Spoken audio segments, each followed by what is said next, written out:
Toasters, welcome to episode 6 of Mouthful of Toast. I'm one of your toast hosts, Tim, and I have with me Carrie. Hello. And we have Ian. Hi. And Toasters, we have a ridiculous episode for you guys this week. This is going to be a good one. Yeah. Well, we can't oversell it just yet. Well, you know? Yeah. Ian, you got to make it through the episode first. Oh, that's true. Yeah, I'm sick. So if you're listening to this episode, just take a few steps back. Drink some vitamin C. I think that's how sickness works. Yes. Right. Contagious over podcast. Yes. Yes, absolutely. Be very careful. So this episode we'll be talking all about fan service and how it makes our anime better and how it makes our anime far, far worse. Well, mostly the latter part, I think, for this one. Oh, yeah. No. Yeah. This is definitely... Did any of us watch anything that was good? No. I don't think so. I don't think so. I don't think so. This Not is at going to be a bad anime episode. Good. Basically. Great. It's about time. We needed, we Yeah. needed one. Yeah. After the amount of praise we gave Nozaki-kun Yeah. last episode, now we can balance it off with just trashing various series. Various, yeah, it's Yes. true. Just a whole smatter. We're going all out this Yes. episode. So, for the wind down of the summer. So we're going to go through some news. We got a lot of different stories for you this week. We're going to give our first impressions of a series that just ended, and we're trying to keep up with the newer series, and it's called Rail Wars. Hooray. It's about trains, sort of. We'll get to that later. Questionable. Trains? Question mark? Yeah. And then we'll talk a bit about a few different other series that have exemplary fan service. Just something that defines each of these series. So I'll be talking about Cage of Eden. Carrie will be talking about Momo Kyun Sword. Which was another summer season show, so that's was. also maybe sort of first impressions. Yeah, and Ian will be talking about Love Hina. And then from there, we're going to give a little bit of convention coverage, mainly talk about Anime USA coming up. Yes. And a few trailers to show off at the end. So let's get right first to a 5-star review, actually. Let's praise ourselves a little more before we start. Yes. Yeah. We got one. Yes. From Julian, called Hot Cross Buns.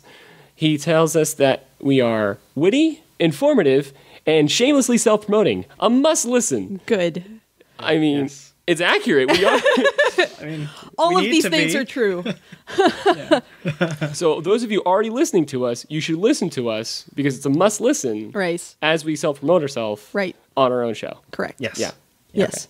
No problems there. And if you haven't given us a 5-star review yet, please hop on iTunes and do so. 5-star reviews will be read on the show as they have been in the past.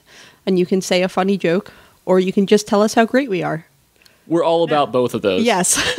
See, what an accurate review. Yeah. 5 stars, easily. Yes. We are consistent with what our expectations are from our listeners. So, all right. So, Carrie, why don't you get us started with the news? All right. Gundam Car. Gundam Car! Gundam Car. So this is a story. This is a personal account, and you can read it in the show notes. Of this woman who, while in Japan, ran into a custom Gundam Toyota. It's the Toyota Aris. I don't. Cars are not my thing. My brother and dad, all cars. I'm going to tell them this later. But, Okay. So this is more specifically a Char Toyota. So it is a red Toyota. It has the Xeon symbol on the front instead of the Toyota symbol. It has all of the correct markings on it. And I want this car. Now, Char is a character from Mobile Suit Gundam, correct? Yes, Char. He is not necessarily the main villain. He's sort of this ambiguous gray character. He serves as the rival to Amuro, primarily, because it's like, yeah, he's Xeon, but he also plays a large part in taking down Xeon. And then he's like a primary ally in Zeta Gundam.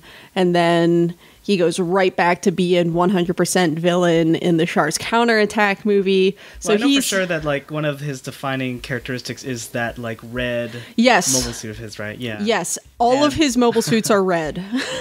And I like that. Yeah, this like if you look at the video, the like ad for the Toyota in the article, it's just going through all of the little decals and stuff that you can buy custom and like just add those on, like little custom built elements, the antenna to get your car looking like. I mean, it's not hokey, really. It's actually kind of fun. It's just like these small things that you just add on, and it just makes it look a little bit more Red Comet-ish. Yes. Yeah. But the real question is, does it turn into a Gundam? I wish. But you know what? If I had a red car, I do not. I have a silver car. If I had a red car, you had better believe that I would be ordering decals on it. Oh yeah. To be like, this is a Char car now. Char's my favorite character in the entire Gundam franchise. So. Car Asnable. Yes. Yep. There we go. I love the decals that are like armor lock or energy cell location on the gas tank. Rescue on the door handle. Yeah. Uh-huh. That's great. So, no, really cool. So, yeah, I guess I don't think you can order this stuff in America, but it would be great if you could.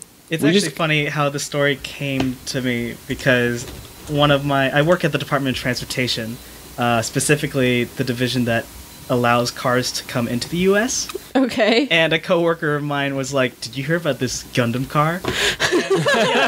And no, so we've got time to kill. So we just went around like during our free downtime, just asking several feds, just like, "Can this be brought under show and display?" And they're like, "Not really. Just go like fit under those qualities."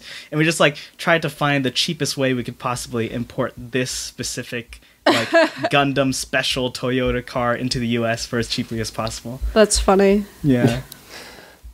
So Gundam car. No Gundam car for Bakagaijins like us. Apparently, unfortunately. But oh well, cool story. Definitely look at the pictures if you have a couple minutes. Mm-hmm. Next up, we've got a story that is kind of interesting. I found kind of interesting. The writer of the light novel series of Kino's Journey, made into an anime in, I think, 2003, 2004, Keiichi Sigsawa is going to write a Sword Art Online novel. That is, he is going to write his own story in the Sword Art Online universe. And the so it won't be trash. I mean, actually, like, basically, like, if you take a look at the synopsis that's listed in the article itself, it's talking about this girl who is 6 feet tall. She's a college student. She's insecure about her height and is a little socially awkward. And so she enters the game as a way to socialize. And that's, like, actually an interesting thing to talk about when it comes to video games, especially MMOs. That is sort of interesting, yeah. Yeah. And like, I respect Sigsawa's work a lot. I mean, everything I've heard about Kino's Journey has been super positive. Yeah, it looks like a great series. It's one of my top favorites ever. Like, I absolutely love it. And it's unfortunate that Tokyo Pop tried to bring over the light novel series starting with Volume 1, but due to something with the licensor, I believe, they were only able to translate Volume 1 and were never able to bring the rest of the series over. And I think it's like at 17 volumes now. Does Tokyo Pop still exist? I believe they do, but like in a much lesser quantity, I guess. Yeah, I remember a few years back, like, not doing so hot. So I think things are different for Tokyo Pop. But let me say, for any new listeners, we're not big fans of Sword Art Online on the show. No, we are not. I mean, it's a very pretty series at time. I thought we were gonna save this truth bomb, man. No, it has to be out there. If we're bringing out a new story about Sword Art Online, we're never going to like sit down and talk about the show in more detail. It's not coming up in our summer review. We're just going to trash it more because we're just not happy with the execution of it. If you want us to elaborate more, we can dedicate an episode to it. I think we might just have to now. Yeah. Way to promise it, Tim. Thanks. Or at least an article or something. We'll do something if you really want to know. But we're just not big fans. Here's my thoughts on Sword Art Online. If I ever feel like watching a show with that sort of premise, I'll go back and I'll watch Dot Hack Ugh. which was better. There you go. There you go. Yeah, but was it good? Doesn't have to be good, just has to be better than Sword Art. But anyway, like Sixawa is, he's a writer I really respect, and I can hear his voice in the Kino's Journey anime, but he hasn't had much of a chance to be translated over here. And so the Sword Art Online light novels are actually getting translated and released in the U.S. And they've done pretty well. Yeah, in terms of numbers. I think the success of the Sword Art novels has sort of spurned more publishers. I want to say namely Kodansha and like Seven Seas Entertainment. I think Seven Seas has the Sword Art license right now. To actually sort of be like, hey, like, fucking weebs are reading this shit. Like, we might as well translate this stuff too. Yeah. So, no. It's making big money for him. But hey, this might be a chance to actually read more of an author that I respect. Thing. Yeah, it'll be interesting to see what he does with that world. And it's an interesting little industry, that light novel thing. It feels kind of similar to the young adult craze and how that system works over here. Yeah, in terms of how authors get known, what series they build on, and stuff like that. It's something I'd like to know more about. That's for sure.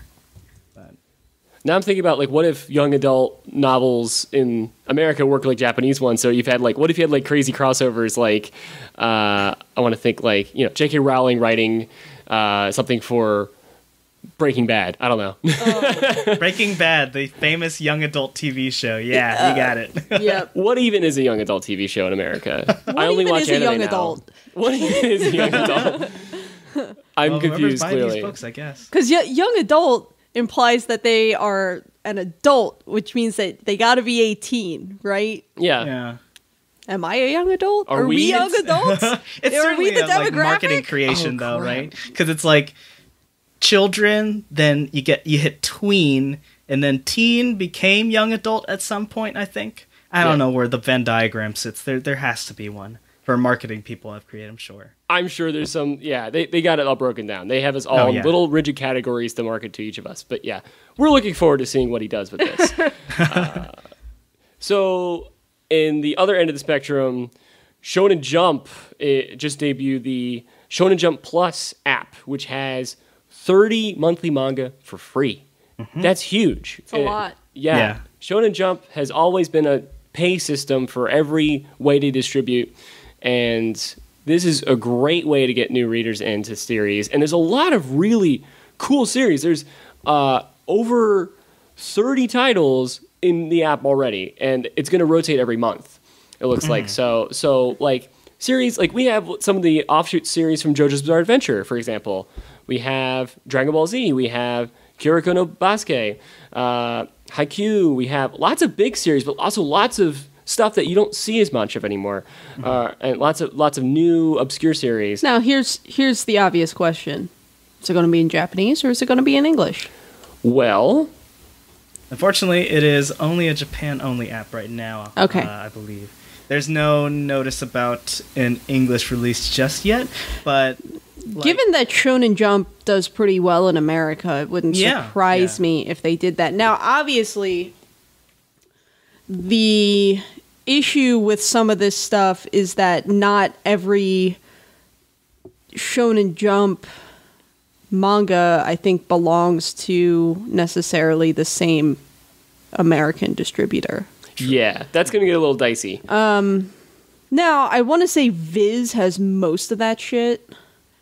Viz is sort of, it's like, in America, it's like Viz and Kodansha and then like everybody else in terms of American distribution. Right. So even if they only have the stuff that Viz has, and I think Viz is working on their own manga app right now. So that might be our equivalent. It's going to be interesting because like there is that note at the bottom that like Weekly Shonen Jump over here has started to try and be a little bit more one-to-one with releases of new chapters over in Japan. They give us the chapters at the same time they give them to Japan, which is really cool. Okay. And so it's very possible this app could be on the way for us. They just haven't figured it out yet. It's true. I mean, given how popular Shonen Jump's huge. Well, not even just Shonen Jump, but as far as the apps go, You have Marvel Unlimited, and then you have Comixology for Western comic books, and both of them have been immensely popular. Yeah, and a lot of people just sit and read comic books on their tablet or on their smartphone all day. Yeah. So it wouldn't surprise me if we had a manga app for American translated manga. Yeah. Within the next 6 months.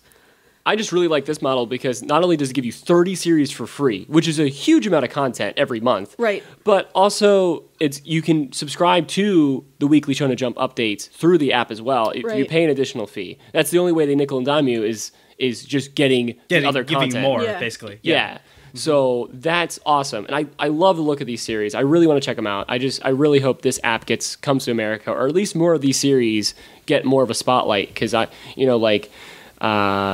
Yukimi Daifuku, for example, or JoJo, or give me all the JoJo. Give me more JoJo. Viz, for what it's worth, Tim. Viz is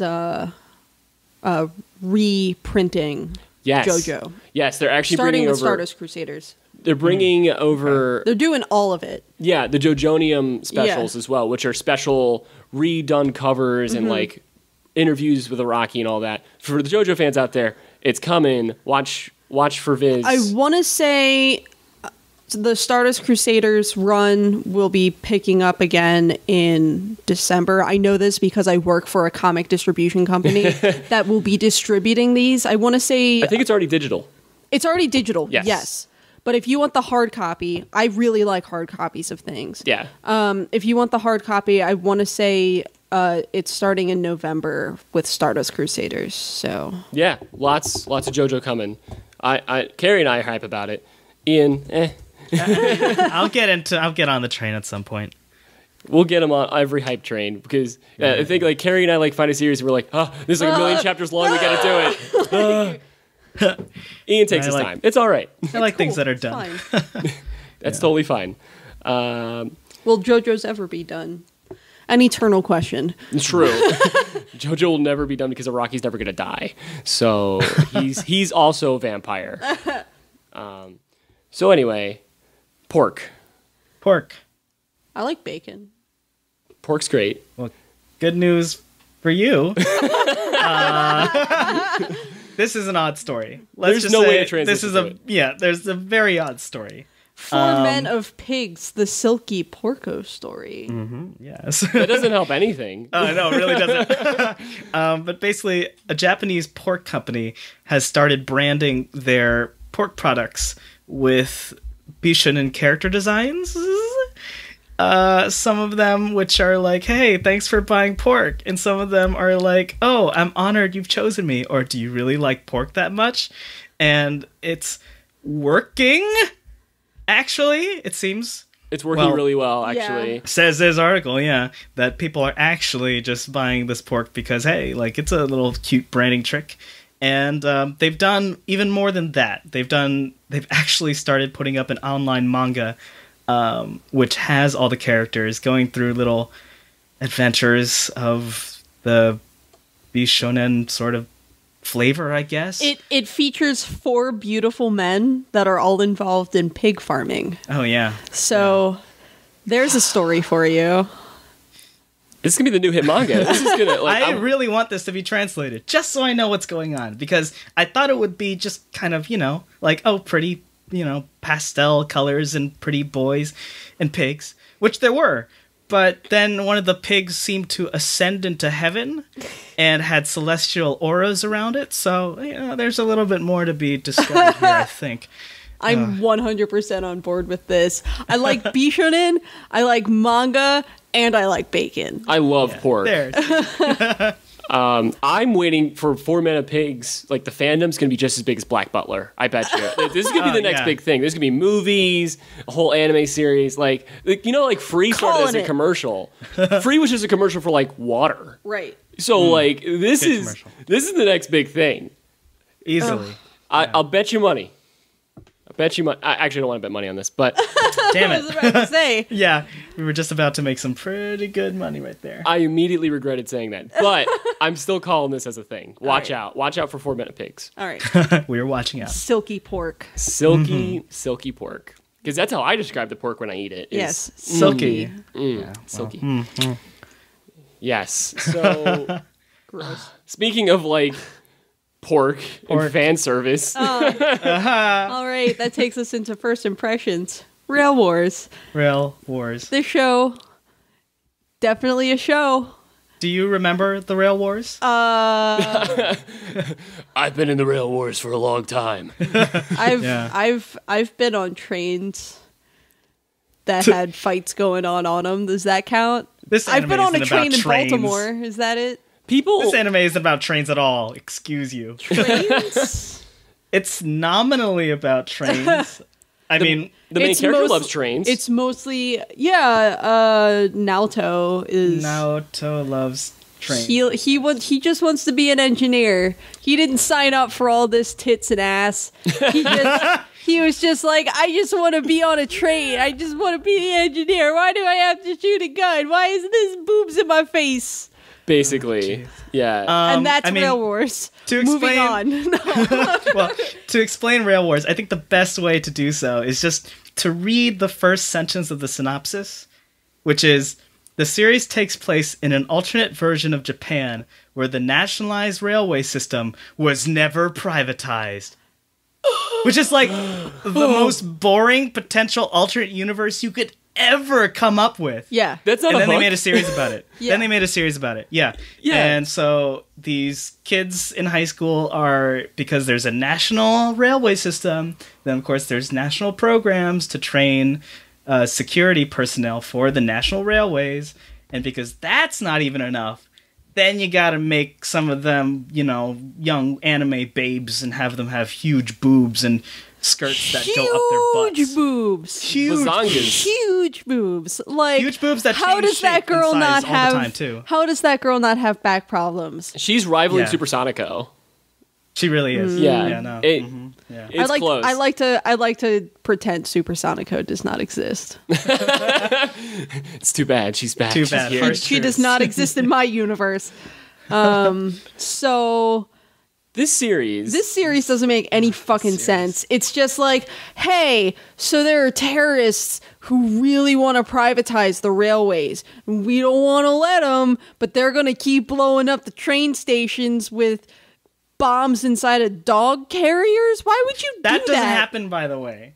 I love how that plot point is put at the end of the, big hook for the show description, but I'm pretty sure that happens 0 times during the actual season. That terrorist bomb, he never gives his, reasoning.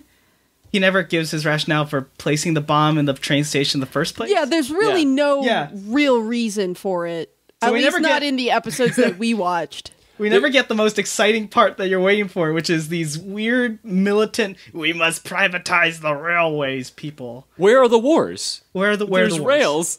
Where are the wars? No wars. So You know where the war is? The war is going on between the skin and the fabric on the ass of all yes. of these girls. basically, yeah, that fabric is stressed and Struggling. barely holding on. Yeah. What I want to say is that I think there actually is a small weird niche that loves trains, and even for them, this series isn't satisfying for them because you barely get train You don't get facts. to see any There aren't any good trains. train facts. So when you think about a series that has a weird career or whatever, what I like to imagine is that these industries are struggling and that they come to anime companies like, no one's coming for jobs at the train station. How do we get kids interested in the train station? And the answer is big boob anime babes. they're like, Got just throw there. some titties on it and then give them all guns. Yes. Because Japan loves guns in anime. Yes. And no one It's really has easy guns. to be a marketing executive in Japan. Yeah, absolutely. And so what's crazy to me is that there's a school, it's like all the anime stuff with trains, but in these series, let me compare it to Yaoimushu Pedal, which is actually all about bikes, right? Yes. And it slowly introduces you to the world of bikes. Every episode you get oh, this is important to bikers. It's Bike important to you facts. now. Yeah. And now I feel like I know a little bit about bikes. Yeah. It's kind of cool. It builds into that. It makes draws the into the characters world. care about it, and then you care about it because you care about the characters. And But when- this guy... Yeah, the whole world is this is alternate train world where everything's nationalized. What? Where? Why nothing's do I different. No one drives cars, only trains. Only trains. There is no bikes. There is only trains. They don't even go that far, but they try to pretend that everyone loves trains, and it's like no one gives a shit about trains. Naoto likes trains. Naoto loves trains. Naoto was the one moment where I was like, yeah, was like when he put on that hat for the first time. I was like, yeah, good for you, buddy. The conductor's cat. You already did it. Yeah. Why do we care? Yeah. There's like a point for these series that like sometimes they just go off the rails, crazy. But like those series when they go like just insane are amazing to watch. Just like unfold, just become train wrecks. Ha! Okay. Are you just throwing in every pun you can? Did you write these down? I have flashcards. But yeah, no, like those series tend to be great because they're just balls to the wall. You're just like, what the hell's happening? There's train facts left and right. There's fan service too, like stuff like that. Yada yada yada. Like I will definitely talk about series like Upote later, where it's like you get like interesting gun facts and weird fan service all tied up into one weird ball that never stops. But Rail Wars just plays it completely safe. It's every single boring action movie, sort of low action movie sort of cliche. Like Chips or like Miami Vice style, like episodic action sort of stuff. And there's barely any train facts and there's barely any effort. So why are we watching? Can I say I love in the second episode that a bomb goes off in the train station. You think this is like the big, like, I was like, oh, I'm interested. Like, I'm ready to watch. Like, this shit's going to go down. Right, because if a bomb goes off in a train station, you imagine people would be like, whoa, holy shit, a bomb. Yeah. Nothing happens. Yeah. No one notices in this train station. They're like, well, we shouldn't have, like, they're like, there's another bomb. There's another bomb. You have to find the other bomb. And the guy's like, the guy who loves trains, like, should we evacuate everyone? And so Big Titty Girl's like, no, we shouldn't. Let's not evacuate. Like, let's not start a panic. And it's like, a bomb already went off. Blew up. There's a panic already. There should be one. Though, to be fair, I believe that when, like, actual real world talk, like, I believe that the day after the Tokyo subway attack, the sarin attack in 1995, I believe the day after trains were already running again. Oh, wow. I think that trains are just that important to, like... Japanese, like, commuter lifestyle and stuff like that. But, like, still, it does ring very false, like, very odd to just, like, brush that off, you would think, right? Yeah, completely brushed off. It's like, let's go get them their money. Like, excuse me? This is America, and we don't negotiate with terrorists, God damn it. Like, that's my point of reference. Yeah, it's very odd to see that. So overall, there's just, like, they had a moment to be interesting. They've had, like, a few like, oh, this could be the hook. This could be it. Like, they have to they could just go crazy here, and I would love it. They had, like, a steam power train in the first episode. Yeah, nope, nothing. Yeah, like, oh, the guy has to manage the coal, and they managed the coal, and they did it. Yep. They did it, yeah. What? You did it! It was kind of funny. Congratulations. You know, it was kind of a thing. And then they just kind of let it just kind of trail off. Yeah. They don't really do anything with the premise at all. It's just, there are boobs and there are butts, and sometimes trains. I'm not really even sure about the train part. You may be hearing about the series and be wondering if you've seen it before. I only knew about the series before because I saw the GIFs on Tumblr, especially the one of a model train ramming into the tits of one of the girls and just falling off the track. That's all I knew about the series, was just this girl, like, leans over, like, this model train track, and the train like, someone, like, dubbed over it. It's like, we have a giant anime titty on the rail. And the train just falls right off. Like, that's all. This is Rail Wars, and it's not worth watching. No. Don't watch it for the titties. Don't watch it for the caboose. Nope. Nothing. Nope. I had to throw that in there. I think a Twitter fan said we had to do a caboose joke. A caboose joke? Yeah, no. None of their cabooses were really any good. They focused all of it on the tits. Half the budget went in the tits. Yeah. There wasn't even any left over to make the CGI for the trains. Well, they kind of try and good. do caboose, because, like, when you see the backs of their skirts, it's just, like, wedged into their butt cheeks. Yeah, dedicated like... butt cheek pockets. The skirts are, like, pulled over. Perpetual wedgie. Yeah. Mm-hmm. It's just not good. No. It's an interesting... Yeah, no. No. There's better fan service series. There's better train series, I'm sure. I'm sure. There's got to be one out there. There's got to be... Well, there's Miracle anime. Train, which I will talk about at some point. There is. Yeah. Miracle Train. Train. Galaxy Express 999. 999. That's different. That's something. Miracle Train is not good. No, it's not. No, but it's bad in a different way. But, Yeah, we'll talk about that we'll later. get to that train episode. So We are not doing a train episode. next week, got it. All right. Next, done. Every week now, from now on. Every episode's a train episode. Choo choo. Everyone on board. All right. So if you want to watch this train wreck for yourself, it's on Crunchyroll. Yeah. And Speaking of Crunchyroll. yeah, So you can sign up for a premium membership to ruin your whole week with Rail Wars on Crunchyroll. And then watch other good things like JoJo's Bizarre Adventure or Yowamushi Pedal or Monthly Girls Nozaki-kun. So some of the series we've recommended on this podcast. So all you have to do is go to mouthfuloftoast.com and click on the sidebar Crunchyroll ad. It does not cost you anything extra. You will actually get a month or like 2 weeks free trial Yeah. to start. Then they won't start billing you until after that. But when they do start billing you, you won't be billed anything extra. No. We just get a little off the top, Little cut. a little bit of that Little dash. dash. Yeah. And and Just that pause helps your us. ad block. Just pause your ad block while you're on our page. Yes, Because if you have your ad block on, no Crunchyroll for you, and you're Yes. missing out. and then we're missing out, Yeah. and Yeah. that's that not Rail good. Wars cream. Yeah. we can't watch any more Rail Wars if you don't turn off your ad block. So. All right. We can just imagine it, Right. which is almost the same.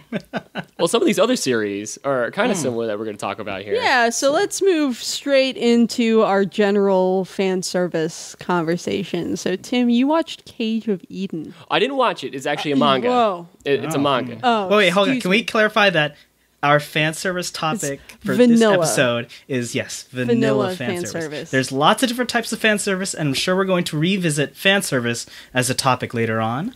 But right now, we are looking at the Look, I'm vanilla. ready for the porn episode already. Oh, yeah. This is not the porn episode. This is not But the this porn is- episode. this We is will boobs? maybe one day have a La Blue Girl marathon. Ooh, a live taping of us reacting to Love. that'll happen later. But this is all about just like fan service injected into normal series. Like it could be any genre, and Yes. just panty shots or just giant boobs or whatever, like a beach scene, for The example. main reason why you can't show your parents anime. Right. Yes. The Yeah. stuff that like you're like, ooh, maybe not. Maybe I shouldn't bring that figure into work. Maybe that'll stay at Maybe. home, Yeah. locked away in the closet. I have a fan servicey figure.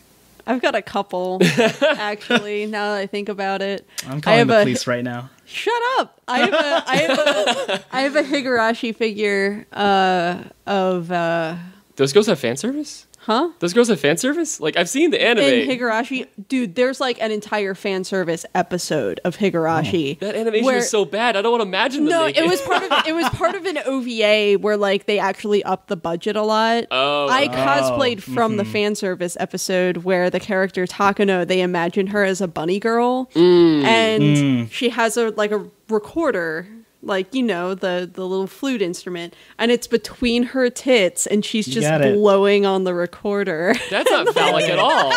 What does that suggest? Alright. So I cosplayed that, so that was a good time. I think I met you when you were in that costume, which is a great first impression, by Yes. the way. Fantastic. Good. Hi, you've seen all of me now. Congratulations. It was great.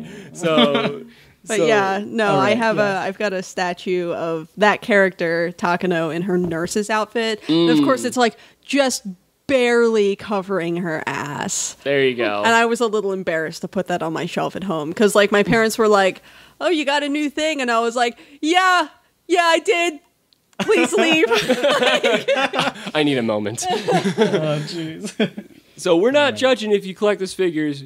Because we collect those figures. Yeah, I still haven't like fully delved. Like I have a bunch of One Piece figures, but it's mostly like shirtless dudes. So I'm like, maybe I should like balance this out a little So bit. it's your brand of fan service.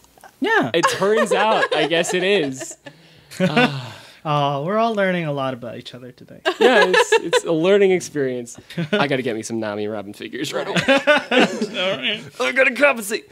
Anyway, Okay. But anyway, yes. so The vanilla fan service. So Cage of Eden. Cage of Eden. It's actually coming out by Kodansha Comics in America. It's not all the way done here, but it is done in Japan. I read it a few years back. And when we mentioned fan service as a possible topic, it came right to mind because it's such a, it's actually a series with, an interesting concept, but every panel is fan service. It's actually, I would almost describe it as ecchi, or ecchi. Ecchi, yeah. Yeah, so it's in that genre of just, super vanilla, scantily clad poses all the time. Sure. But it's primarily fan service. Basically, Cage of Eden, it's about kids on a school trip, on a high school kids coming back from a different country. They're on a plane, and the plane all of a sudden gets swallowed in darkness. It's like how Lost starts. Okay. But with Japanese high school students. Okay. And the plane crashes, and they end up on this island all separated from each other. So it's not like the big cluster in the beginning. It's one or two characters in the beginning. Mm-hmm. And they find the rest of the cast and figure out how they've all adapted to this island. The big thing with this island is that it's all prehistoric creatures and animals everywhere. So this guy has his laptop. He's like, I may not have internet, but I have my encyclopedia. I know this is a prehistoric creature. And it's like, whoa, okay. And then they end up finding other weird creatures that aren't even classified anywhere. And they have to fend for themselves. And it turns a little bit into Lord of the Flies. So there's a lot of dynamics between the different characters where they're one is I'm going to find the rest of the crew. We're going to save them, the rest. And the other guy's I have to kill everyone. I have to side with these people, blah, blah, blah. Does the fat kid die?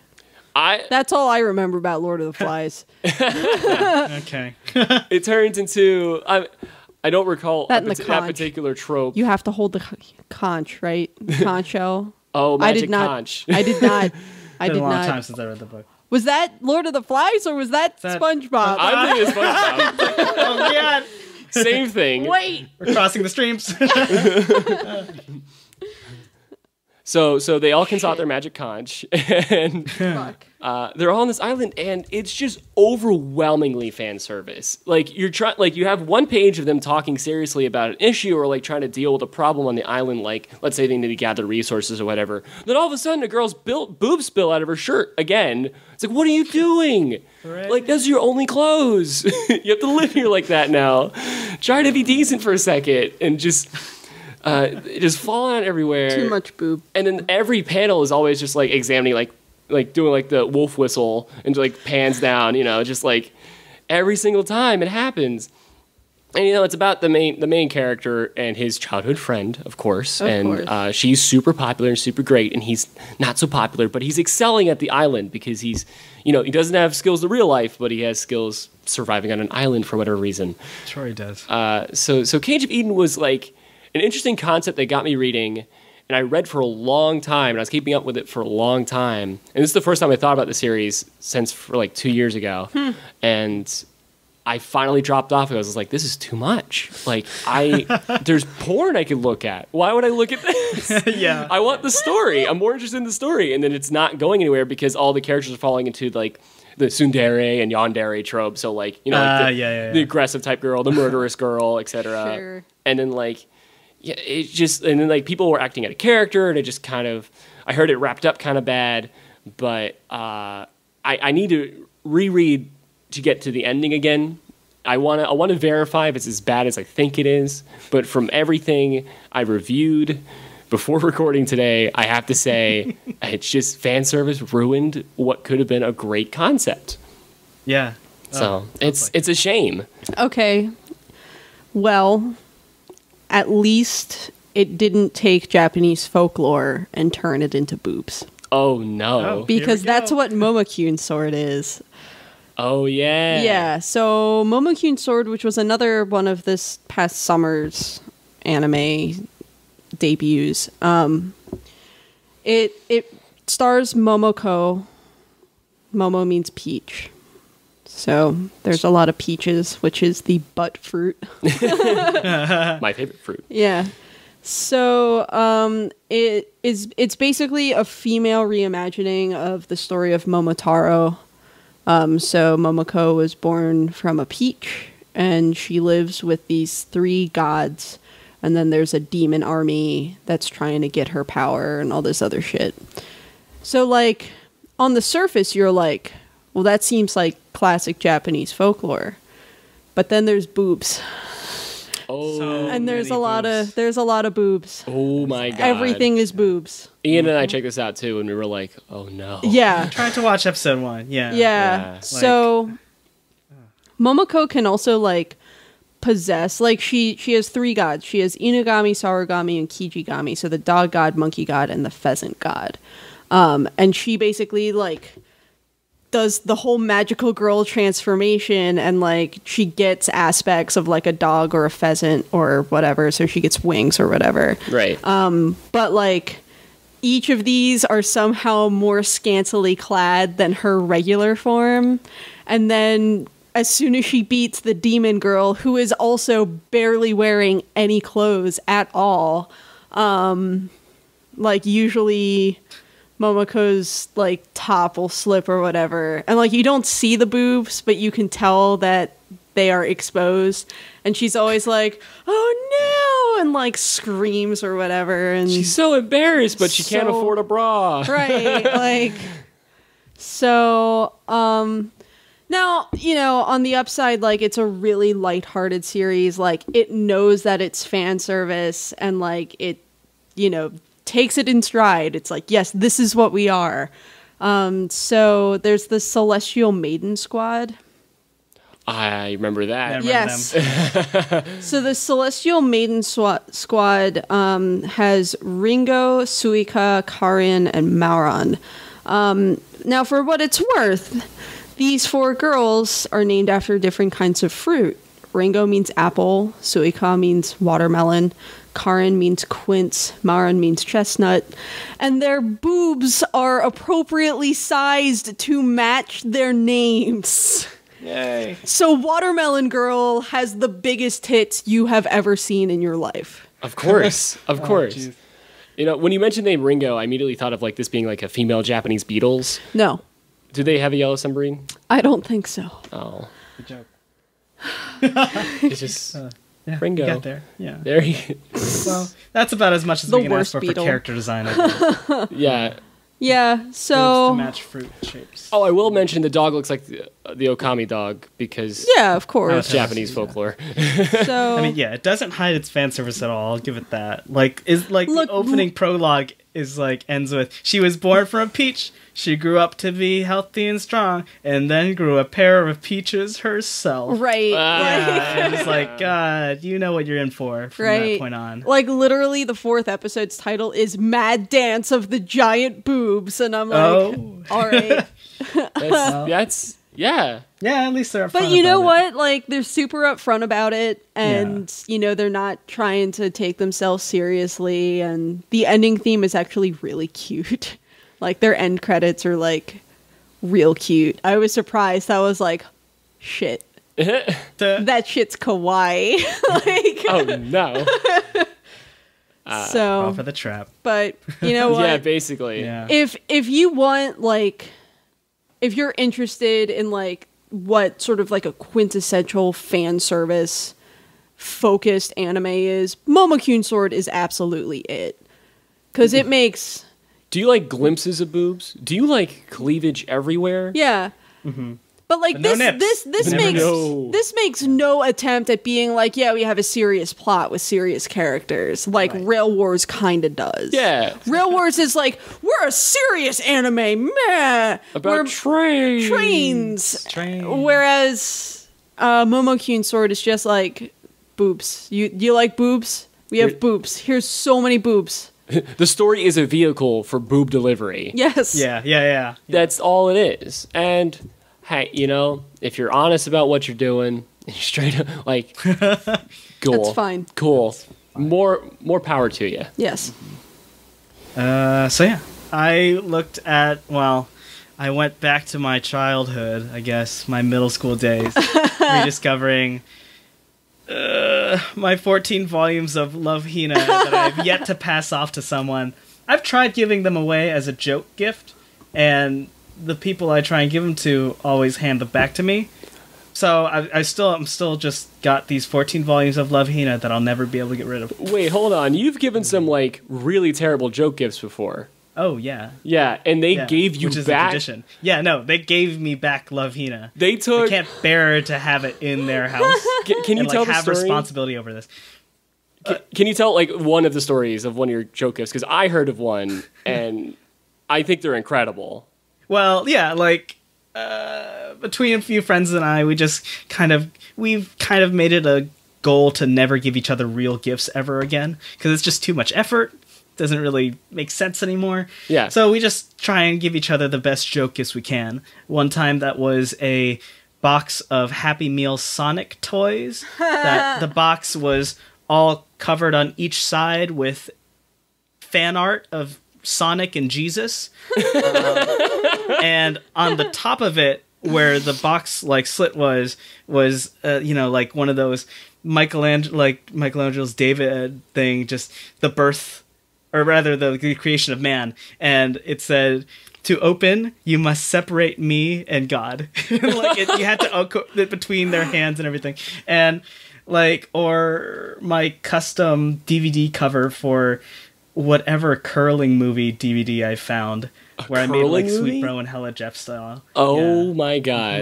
Mm-hmm. A lot of joke gifts. Yeah. And so they took I've tried those. to pass off Love Hina, all packaged up and everything, just perfect joke gift. But no, They take the others. even, They even don't with take the presentation, they just can't accept it. that. Wow, Yeah. that blows my mind. So Yeah. that did make it more convenient for me to pick it back up and give it a chance again. And I regret my choice. Immediately. Tell us about it because I have not seen it myself. Well, I never watched the anime. If you watch the OP online, it's so ugly. It's so disgustingly ugly looking. So I only ever read the manga, and that kind of defined a lot of what anime was about for me, back in middle school and stuff. Mm-hmm. Because hey, I was a teenager. I was discovering things. Shh. We all were. We all were. And Young Love adult. Hina, hey, there was this comic thing, and it was, right to left. That's interesting. And it's, these girls and their boobs, and sometimes there's this guy. He's kind of like me. He doesn't have any specific, skills or traits that really make him special or anything. But these girls, they like him. They really like him. And they're hot. They're really hot. And It's the quintessential harem anime. yeah, definitely one of the defining titles of that genre. I'm a completely average guy, and all of these hot girls want me. Yeah. What And am I ever gonna do? Because none of them have ever met men in their lives. Just none of them have ever met any other guy. It's just this one. They have Wow. to find their love lives around this guy, obviously. That's a bad basis. Yeah, well, that's what the genre is based on. Right. And yeah, Love Hina kind of delivers that in spades. Keitaro, the main character, basically inherits this inn from his grandmother, and so he goes to the inn to become the landlord and finds out that the inn's the people who live there are all just young women. Haha, cool. Yay. And so he becomes the landlord, and of course the inn has hot springs outside baths, so he trips there a lot, trips into boobs a lot, walks into people changing a lot. He's the ultimate klutz, and it's funny once, I'm sure, and then it happens about 1,000,000 times throughout the rest of the Oh, series. no. Really good joke, guy. You did it. He trips and he falls on boobs. You did it. Keep going. I love it. 14 volumes? Yes, you got it. Ah! And yeah, so it's interesting because if you go back and look through the manga now, it's almost tame by today's standards. It's not trying to be ecchi. It can run in any Japanese manga magazine, I'm sure. Whenever the girls are naked, they've got the strategically placed stuff, but whenever their boobs might even show a hint of a nipple bend, it's just nippleless. They're nippleless boobs always. No hair ever on their bodies. Just silhouettes and just lines and stuff. And it doesn't do anything. And when I tried reading again, Ken Akamatsu, who's still working now for some reason, I can't understand how middle school me even like, well, I guess I was interested in the boobs and the fan service and stuff like that. Sure. Because the panel layouts are just indecipherable. They're so bad. Like, just going across the page, you're like zigzagging back, down, up, down, flipping back, and just turning the book over. Like, it's so bad. And so, yeah, I've definitely gotten rid of my nostalgia for the series a long time ago. The goggles are off. Yeah, but like just every time I revisit this, it's just another like painful set of memories. Oh God. It just blows my mind that it's so hugely popular to just like base a series on guys accidentally falling into boobs. Oh yeah. Like, Hugely so. Every episode. And the guy who pushed it so far to the edge that it like sometimes becomes self-parody basically falls into this posed law area where you're not sure if it's, you know, for real or not. Yeah. And yeah, like but it seems to definitely be genuine. He's making a fan service series for sure. Yeah. I just don't.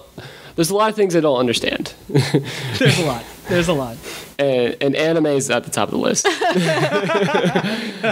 Yeah. And yet, here we are. I love it so. So if you want to buy your own copies of Love Hina that you can't get rid of, this ties greatly with Amazon. Yes.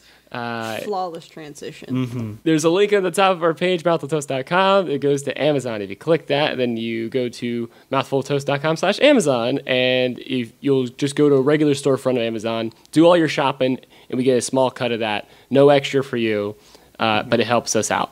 So, everything in that session counts towards us, and yeah, just like that Crunchyroll thing, we got a little bit of cream off the top. You gotta get it somehow, you know? Yeah. You sure you really want to be talking about cream on the fan service episode? Absolutely. That's the defining part of fan service, isn't it? I thought this through. Yeah, that was... So Amazon's a thing. Yep. And you buy all your figures there, and, you know, like... I know some people have used it already, so thank you for those of you who have. Definitely. I've used it. Yep.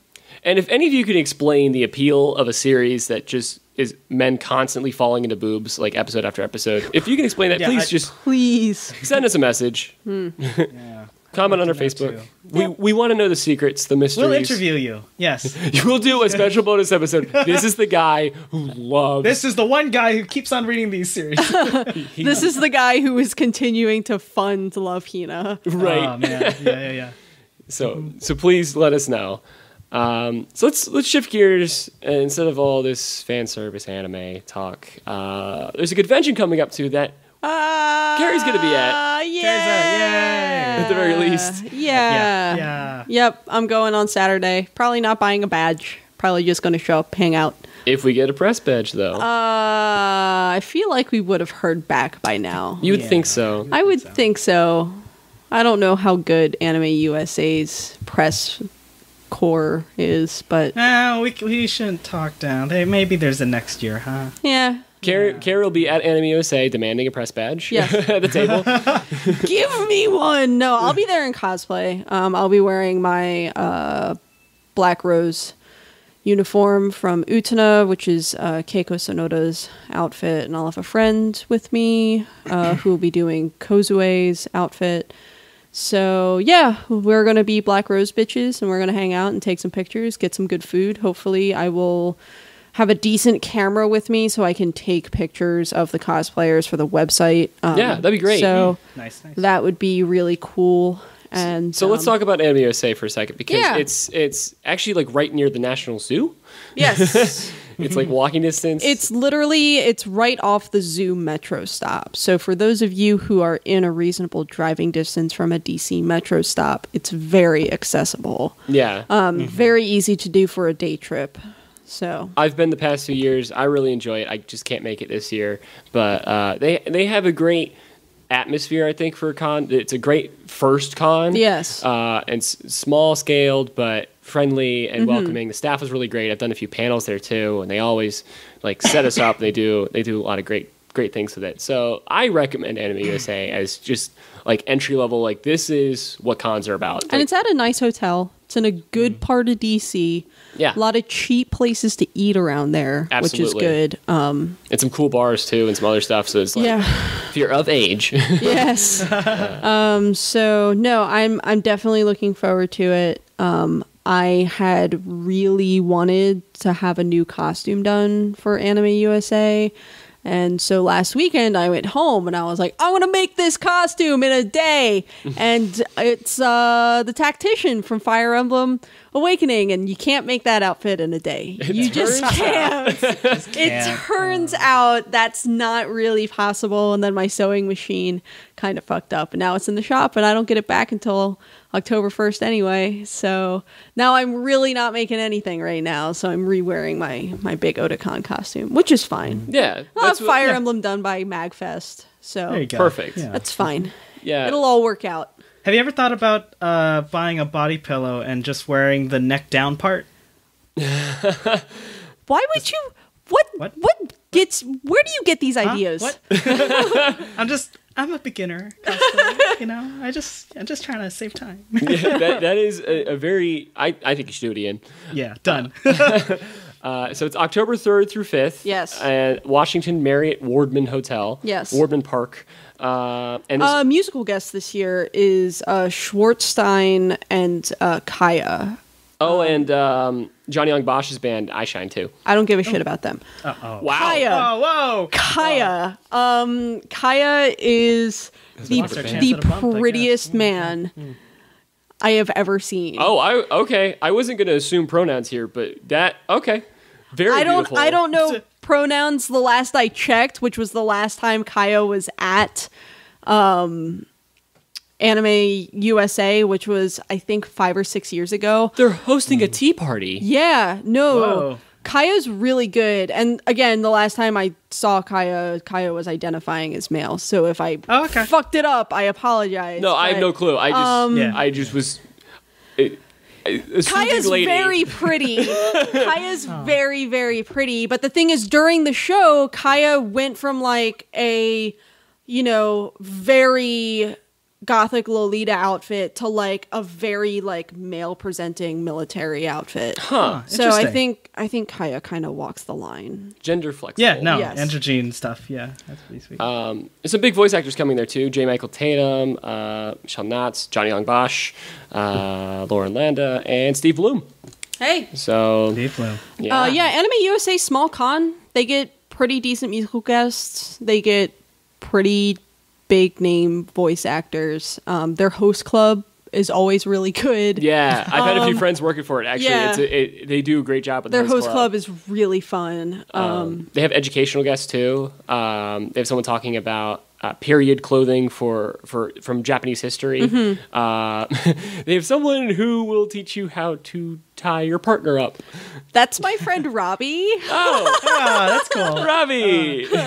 Robbie, who I worked with at my internship, who's like, hey, so you're going to come to my panel, right? Like every time he comes to my desk, he's like, you're coming to Anime USA, right? You're coming to my panel, right? And I'm like, now it's like, well, I mean, if you want to like buy me a badge, then I'll go to your panel. I'm not buying a badge. Well, hey, consent and safety are cool. Yes. Yeah, that's like if that's you're pretty sweet. into that, if you like your fan service and you want to get more, then that's great, cool. And then there's some actual academic types too, talking like there's an anthropologist coming, and then there's a manga translator. So some really like they get like a great variety of just like Japanese culture coverage, Yes. which sometimes you don't see at some cons. Sometimes they're all about like here's Anime. Yeah, here's this, here's Anime. fandom panels, crazy. etc. Yeah. They also have some cosplay guests and some DJs, and I think they usually do a formal ball. I don't know if they're doing it this year. I don't know if they are. But the big thing with the formal ball is that they have like a theme for it. I think last year was like military, and the year before was like steampunk. Yes, they are doing it this year, and I just confirmed it with my mind. As opposed to looking on the website.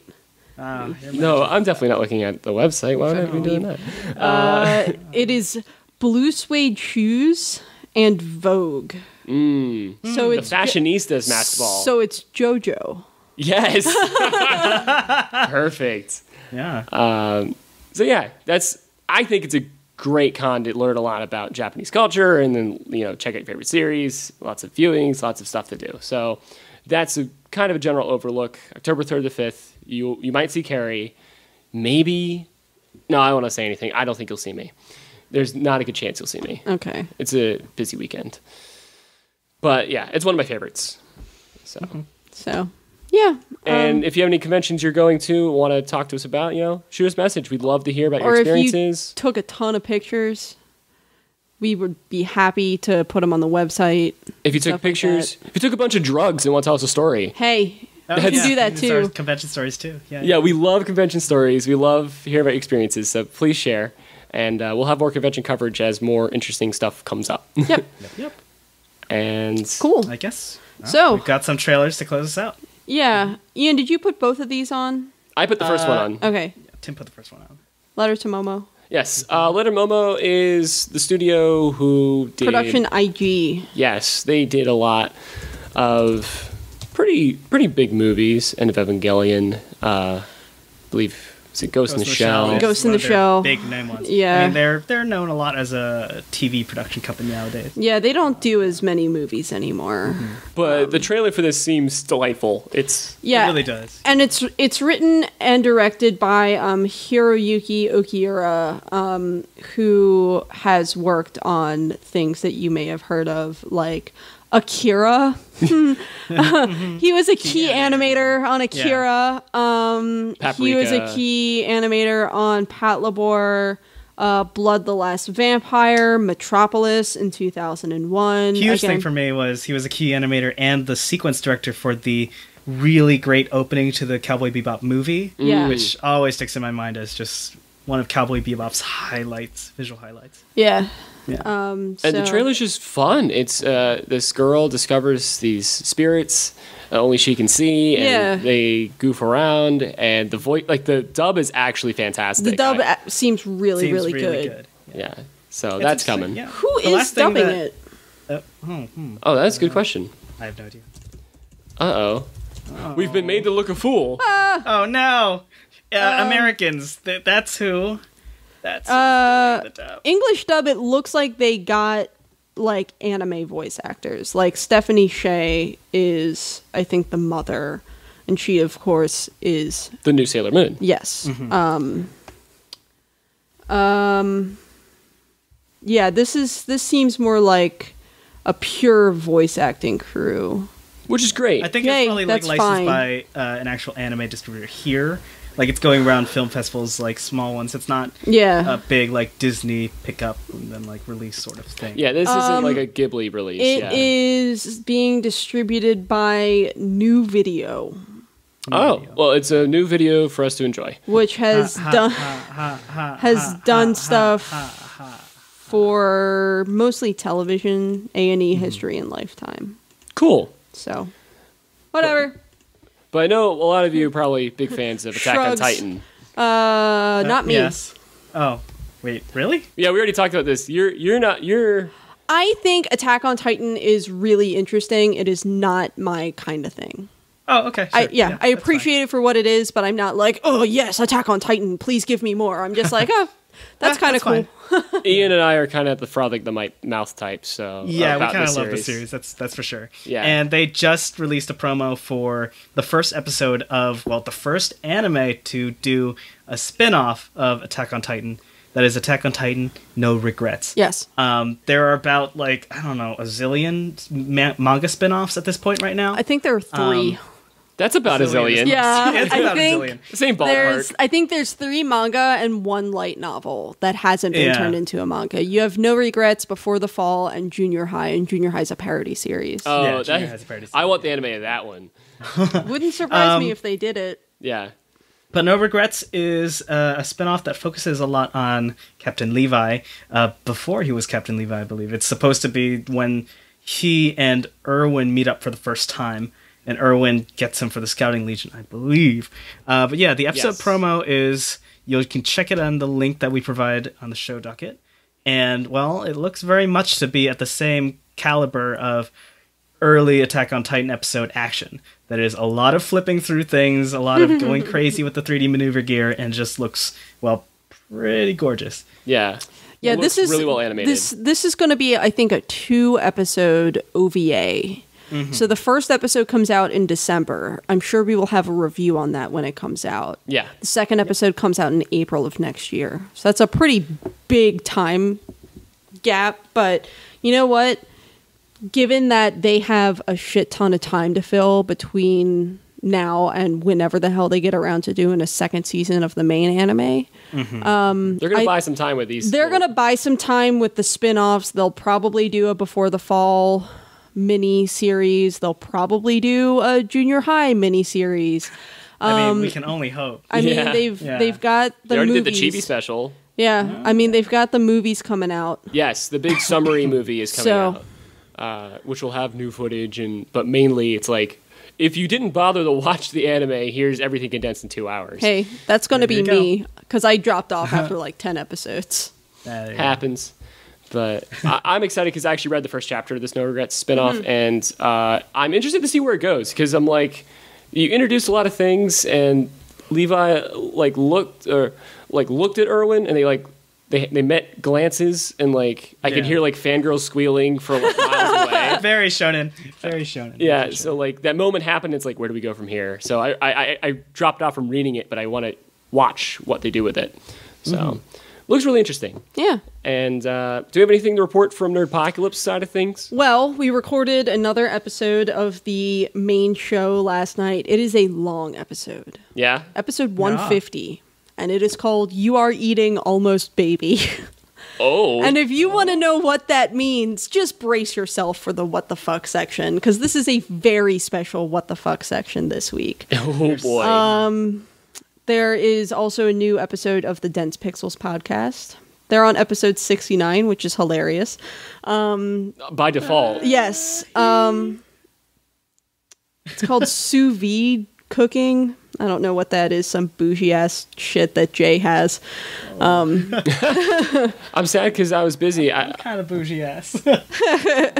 I was asked to jump in and spot on Nerdpocalypse, and I think that's Pixels too. I was busy. Oh, I'm sad. So, well. I could have been everywhere. One of these days, you'll hear me on some of the other network shows. So we'll see. Given that Jack has gotten into this habit of just falling off the face of the planet, or getting himself hurt somewhere. Did he die again? He's in Florida, so he's dead to us. Yes. Close enough to death. Yeah, close enough to death. Basically hanging out with zombies. So yeah, new episodes of Black on Black Cinema are on their way.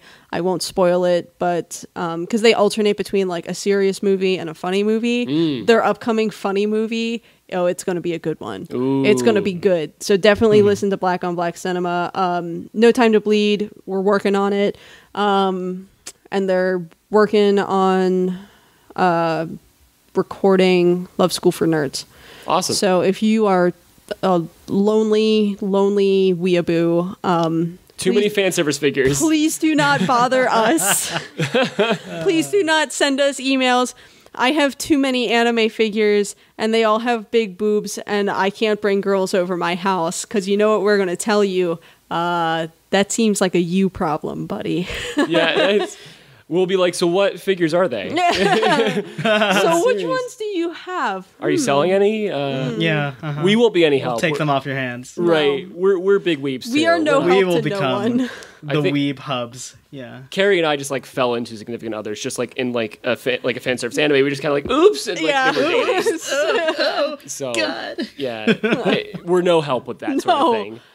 So. No, in fact, Chris is very excited that I have an office, because it means that there will be less anime trash figures in our bedroom. Just waking up in the middle of the night and seeing anime figures just silhouetted, Yes. staring back. Oh no. But that's about it on the Nerdpocalypse for now. Now, members of the Nerdpocalypse will be going to New York Comic Con, which is in 2.5 weeks. So we'll have more details on that on the main show, so definitely tune in. I think Carrie will be going to that as well.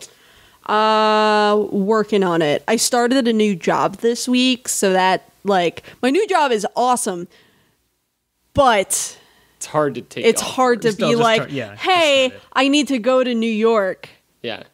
bye. But tell them it's for Comic-Con, they'll be like, okay. Yeah, they might. So They might just. Yeah. But yeah, anything else, guys? No. Please be sure to follow us on Facebook at facebook.com/mouthfuloftoast and also on Twitter at mouthfuloftoast. And we'll be back at you. Yeah, if you've got any inquiries that aren't about fan service figures, or if they are and they're really urgent, please talk to us. Yeah, just come to us on Facebook or on Twitter. Or you can go to our host page. Yes. Oh, yeah. The host page has... Follow us. Follow our individual accounts, send us individual messages, be like, hey, does Carrie smell? You know, you can like send messages like that. Yeah, just be start rude. the gossip train running. And I'll be like, excuse me, and then we'll go from there. So far, it's just us three talking amongst ourselves in our little echo chamber, so we would like some new voices, please. Yeah. Yeah. Talk with us. Let's chit-chat about anime and all that. And we will be back next week Yes. with our big end of summer wrap-up where we trash on all of the things that we hated from the summer. And I think we like some things, too. we did like some We stuff. did like some things, too. Yeah. Let's not be too hard on anime now. There was Monthly Girls. Monthly Girls like wounded me with its final episode. We'll talk all about that in Yes. our big Yes. summer wrap-up and big October or fall season preview. Yes. So, because yesterday was the first day of fall, and all the new anime series are debuting either this week or next week. So, keep on the lookout. We're going to just tell you what you need to watch and what you should probably avoid. Yes.